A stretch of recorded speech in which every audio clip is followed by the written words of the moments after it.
The wind had teeth that night. Snow tore across the valley like shards of glass, and every breath scraped her throat raw. The young Omega ran with arms wrapped tight around herself, her boots breaking through the crust of ice with every step. Somewhere behind her, wolves howled. One voice furious, another wounded, a third distant and uncertain. Each echo reminded her that she was not supposed to survive this night. Her name was Arya. Once she'd been nothing more than a servant in a proud northern pack. Now she was a fugitive carrying a secret she barely understood. A pulse of heat beneath her ribs that flared whenever fear tried to claim her. The trees blurred together, dark trunks bending beneath the snow. Her lungs burned. Just keep moving, she told herself. If I stop, I freeze. If I freeze, they find me. But the world was already dimming. The storm howled louder than her heartbeat. Her knees buckled. She stumbled into a drift and didn't rise. The cold crawled up her skin, whispering that maybe it would be easier to let go. Then another sound. A child's voice, thin but certain. "Daddy, she's over here." A massive shadow cut through the storm. The Alpha King moved like a creature carved from midnight, his cloak heavy with frost, eyes gleaming gold through the dark. His name was Kale, the wolf who ruled the Silver Ridge, and the last person she'd ever expected to find in this wasteland. At his side clung a small boy bundled in fur, wide-eyed, the only bright thing in the storm. Kale knelt beside the fallen girl. Steam rose from his breath as he brushed snow from her face. The scent of blood hit him first, then the faint spark of power hiding beneath it. Not ordinary Omega blood, something older. "She's freezing," the pup said, voice trembling. "Don't let her die, Daddy." Kale hesitated. He'd seen too many strays die in winters like this. It was the law of the packs. The weak fall so the strong endure. Yet looking at her, he felt the old instinct he thought he'd buried, the one that whispered protect. He lifted her effortlessly, her limp form pressing against his chest. Heat from his body pushed back the cold between them. "She's barely breathing," he muttered. The pup tugged at his sleeve. "Please, Daddy." Kale's jaw tightened. "All right, we take her home." Inside the Alpha's mountain keep, the fire cracked like a heartbeat. Arya drifted in and out of consciousness. Voices came and went. Commands, footsteps, the gentle murmur of the boy who refused to leave her side. When she finally woke, her skin ached with warmth instead of cold. The ceiling above her was carved wood, not the gray sky. She tried to sit up. Pain stabbed her ribs, sharp as the memory of running. "Easy," said a low voice.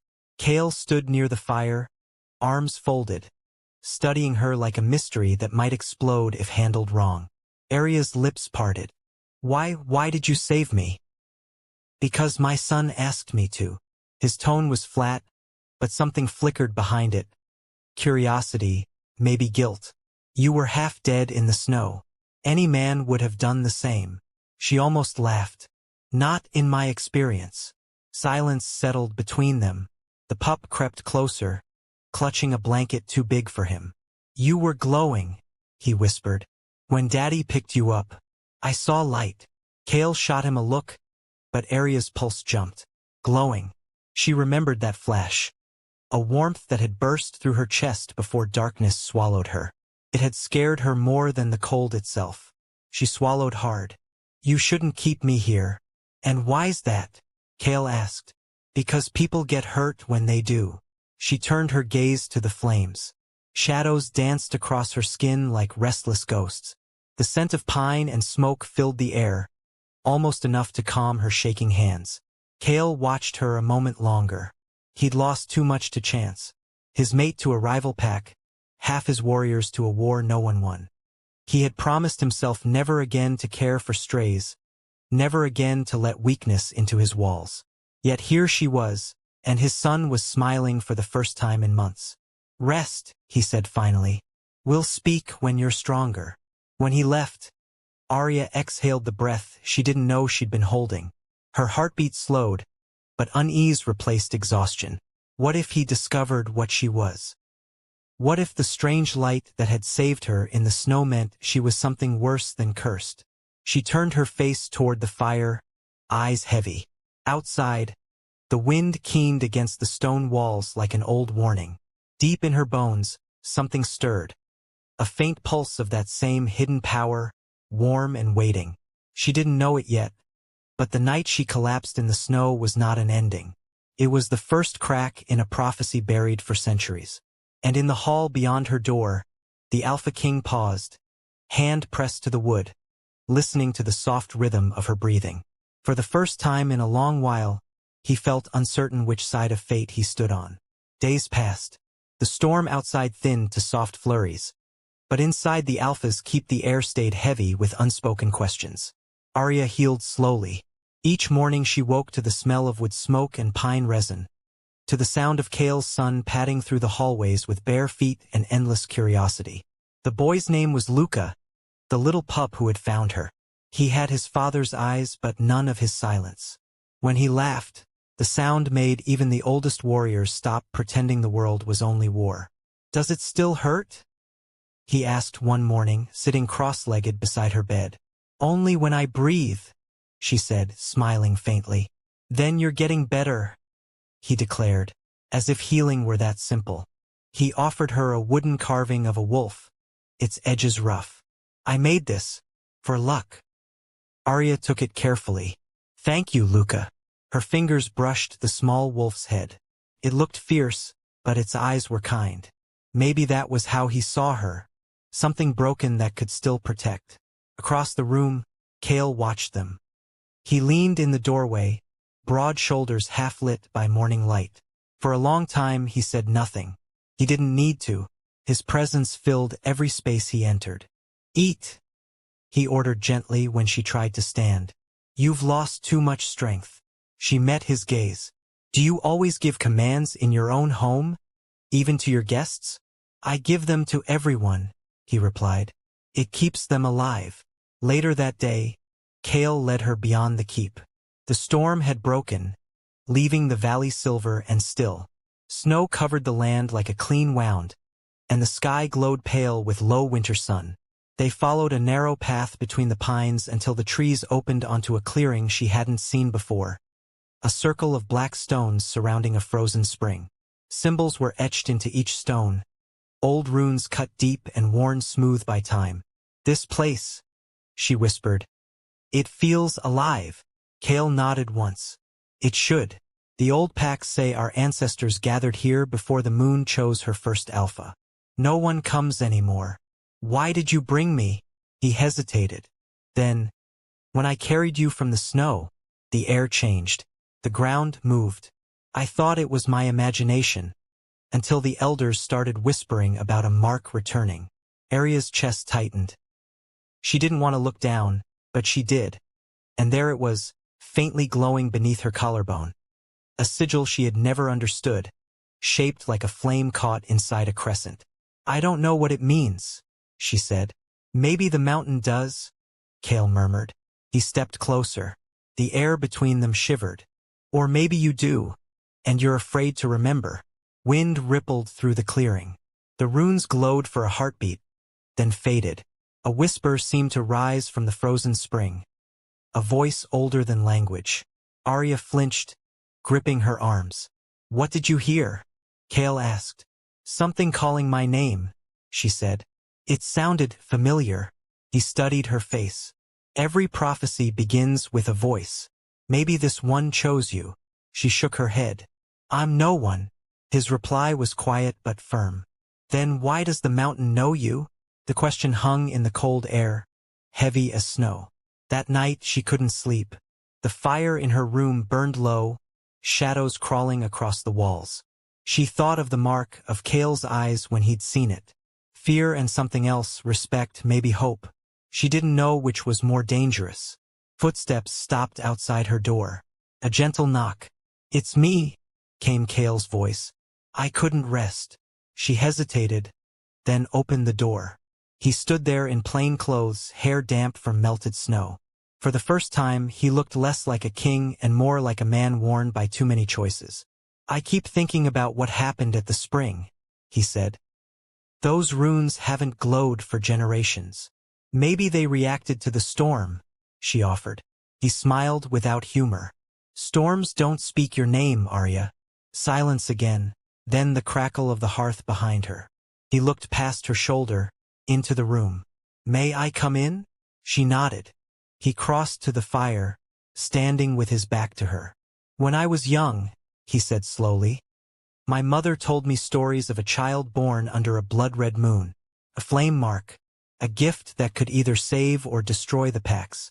The elders called her the Omega of Ash. I thought it was just a tale. Arya's throat went dry. What if it wasn't? He turned, meeting her eyes.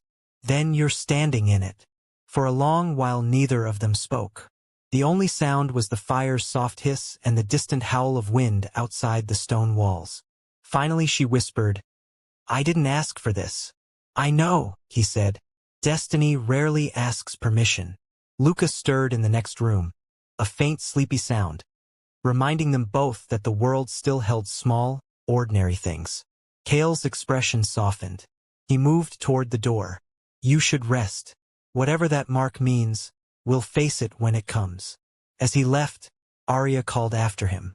Kale. He paused. Thank you for saving me and for believing me even a little. He gave a short nod. Don't make me regret it, he said, but the words carried warmth. Outside, snow began to fall again. Quiet, patient flakes settling over the keep. Arya stood by the window watching them drift. The mark on her chest pulsed faintly beneath her skin, like a heartbeat answering the moon. In the courtyard below, Kale looked up once, as if he could feel it too. And for a moment, the distance between Alpha and Outcast didn't seem so wide. Somewhere deep beneath the mountain, a whisper stirred again. Ancient stone recognizing a power long asleep. The prophecy had begun to breathe. Night came wrapped in the hush that follows broken trust. Snow fell again, soft as ash, covering the footprints that had once led Arya toward safety. Now they were only ghosts in the white. She stood in the circle of elders, wrists trembling at her sides. Torches spat flame against the wind. Shadows of wolves ringed the clearing. Her old pack, the ones who had once called her sister. A voice broke the air. She brought the storm to our gates.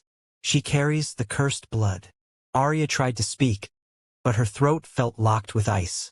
Every word she might have said dissolved in the breath she couldn't take. Kale stepped forward from the crowd, his cloak stirring the snow. The Alpha King, every inch of him carved from the kind of power that silences fear. Yet in his eyes something human still lived. She saved my child, he said quietly. Judge her, and you judge me. The council murmured. The torches bent low. For a moment, the wind itself paused to listen. Then came the answer, cold, merciless, final. Even kings bleed for their mistakes. The first stone struck the ground near Arya's feet. Not a weapon, just a signal. She understood. She was the sacrifice tonight. Her breath left her body. The storm inside her, long buried, long denied, shivered awake. But she was too afraid to call it. Then a small cry. Daddy! The pup, Kale's little girl, broke from the crowd, stumbling through the snow, arms outstretched. Her tiny boots splashed into the crimson circle of torchlight. Don't let them hurt her, she screamed. The crowd froze. Even the wind held its tongue. Kale caught the pup in his arms, his voice shaking as he whispered, It's not that simple, little one. Arya's eyes met the child's. Those bright, honest eyes that had never learned to hide love. In that look, something inside Arya cracked open wider than fear. A pulse rolled through the earth beneath her bare feet. Soft at first like a heartbeat, then stronger, louder. The torches flickered. The sky trembled. Someone shouted, She's doing it again. But Arya wasn't doing anything. The power was. It came like memory. Silver veins of light crawling up her arms, tracing her skin in glowing rivers. The snow around her melted to mist. She could hear the mountain breathing, the forest whispering her name. Arya! Kale's voice, low and torn, reached her through the chaos. Stop, before they'll never let you live. She smiled then, a small, sorrowful curve of her lips. Maybe I was never meant to live small. Lightning tore across the clouds without thunder. The air shimmered. Her hair lifted in the wind. The mark at the base of her neck, one the elders had branded as curse, now burned like a rising star. The pack stumbled back, shielding their eyes. Some fell to their knees. The old alpha whispered, "The child of flame." The prophecy, half forgotten, half feared, breathed itself awake. Arya lifted her hand. Around her, the torches guttered out, one by one, until only the snowlight remained. The world looked washed clean, quiet, weightless. In that silence, the pup's small voice trembled. "Please don't go." Arya knelt, her power dimming to a soft glow. "I have to, little one. But you'll see me again." The girl nodded, tears freezing on her lashes. "Promise." Arya's smile broke like dawn. "I promise." Then she turned to Kale. For a heartbeat, neither spoke. Every unsaid word between them hung heavy in the cold. He reached out. His voice was almost a whisper. "Arya, forgive me." She stepped back into the light blooming beneath her feet. The ground split open, not with violence but with release. Silver radiance rose around her like wings made of fire and frost. "I already did," she said, and vanished into the storm. The wind swallowed the clearing. Snow fell again, soft and endless. Kale stood there, the pup in his arms, watching the last shimmer fade into the horizon. And somewhere far beyond the ridge, where the light met the sky, Arya felt her heartbeat steady for the first time. The pain was still there, but beneath it, something else. Power. Not the kind that destroys, but the kind that endures. Her voice, barely a whisper, carried on the wind. "I am not your sacrifice. I am the flame you tried to drown." And with that, the night exhaled, waiting for what would rise next. The storm had ended, but the silence it left behind was heavier than thunder. Snow no longer fell. It hovered, as though the world itself was holding its breath. Kale stood on the ridge until the last trace of silver light faded from the horizon. The pup pressed her face against his shoulder, fingers tangled in his cloak. "Daddy, she's gone." His answer came as a whisper. "Only for now." Below them, the forest looked untouched, yet everything felt changed. The trees seemed to lean inward, listening. The air itself carried the faint scent of smoke and frost. For nights after, the pack spoke in low tones. Some called Arya a savior, others a curse reborn. Kale said nothing. He patrolled the borders with the restlessness of a man searching for something he could no longer command. When he closed his eyes, he saw her turning to light, her face calm, almost peaceful. He tried to hate her for leaving. Instead, he found himself whispering her name into the dark. Arya. Far away, in the hollow of a forgotten valley, she woke to birdsong and pain. Her body ached. Her hands glowed faintly under the morning sun. The mark at her neck pulsed like a heartbeat that didn't belong to her alone. She sat up slowly.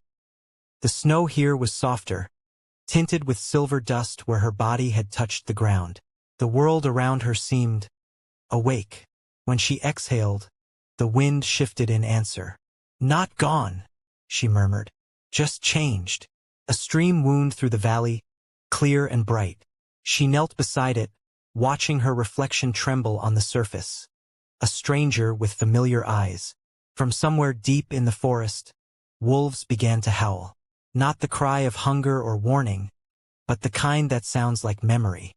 One voice rose above the rest. A small, high-pitched howl that cracked in the middle, like a child learning the song of her kind. Arya smiled through her tears. "Little one." The echo reached Kale that same moment. He stood on the northern border, heart stuttering as the sound rippled through the trees. His second-in-command glanced over. "You hear that?" Kale only nodded. "She's alive." The words came out rough, half disbelieving, half prayer. He turned toward the wind. It smelled of pine and lightning and something faintly sweet. Hope. That night, the moon hung low and red, brushing the treetops like a slow heartbeat. Kale set his daughter to sleep beside the fire. She clutched a wooden wolf toy in her hand. Will she come back? The pup mumbled, eyes half closed. One day, he said, when the forest calls her home. Will you wait? Kale looked into the fire, where the flames danced silver at the edges. Always. Across the valley, Arya lay under the same moon. Every time she closed her eyes, she saw the little girl's face, the way Kale had held her back. She remembered the pain, yes, but beneath it, a thread of warmth tugged at her chest. She reached for the sky, and the air shimmered between her fingers. Sparks of silver light drifted upward like fireflies. Somewhere, she could feel him, his grief, his heartbeat, the echo of a promise neither had spoken aloud. Soon, she whispered to the night. When I'm strong enough. The earth hummed in answer. Dawn crept over both lands at once, the king's territory and the valley beyond it. The same wind crossed them, carrying scent, sound, and something more fragile. The knowing that this story wasn't finished. A voice, not quite her own, not quite another's, murmured through Arya's mind. She is not the only one. Her eyes opened wide. In the far distance, the horizon glowed with another flare of light. Blue this time, not silver. Another power awakening. Another destiny stirring. She stood, the valley stirring around her, the snow melting beneath her feet. This isn't over, she said softly. The wind carried her words north, past the rivers, past the mountains, until they reached the edge of Kale's camp. He lifted his head, eyes catching the sunrise, and for the first time in many nights he smiled. Studio microphone, and so the flame lives on. If this story lit something inside you, subscribe to Moon King Chronicles, where every full moon brings another tale of love, loss, and the fire that refuses to die. Because here we don't just tell stories, we keep them alive.